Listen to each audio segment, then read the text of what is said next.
राहुल दोस्त भी।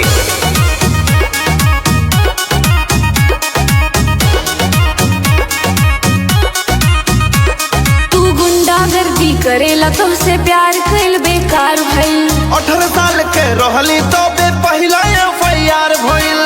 ई सब बचपन खेल पगली।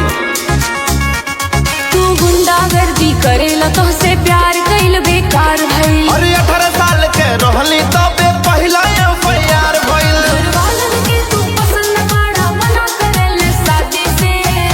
सुना तुहर पापा खोजल अधिकारी, तू प्यार कैलू अपराधी से।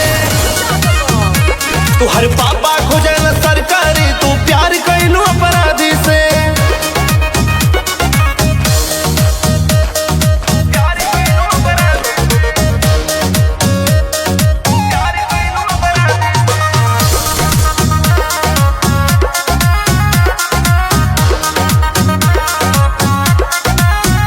तू बात काहे ना समझेला, बदनामी होई जमाना में। तोहे पापा जेल करा दी है, बड़ा पकड़ है उनकर थाना में।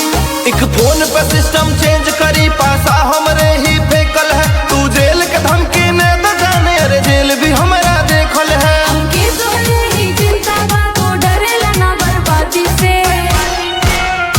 तुहर पापा खोजल अधिकारी, तू प्यार कैलू अपराधी से।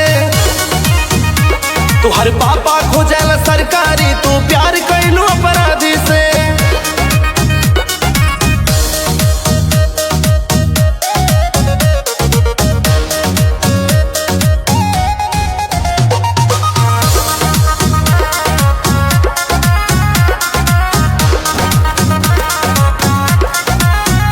पूरा विलन के जैसन लूक तोहर, कई शूटर तोहरे साथ चले।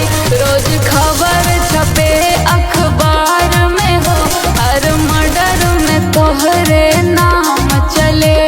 हीरो बनले के शौकीन बा, अनर्गल वाला काम करी। तू ऐड करेलू मेकअप के, हम लहसुन के व्यापार करी। अरे जेल से या बेल पे तो वो जेल पुराना हॉबी से। तुहर पापा खोजल अधिकारी, तू प्यार कैलू अपराधी से। तुहर पापा खोजल सरकारी, तू प्यार कैलू अपराधी से। मंडप में गोली चलेगा। ऐसन बतिया का हो। यह बतिया बचानो।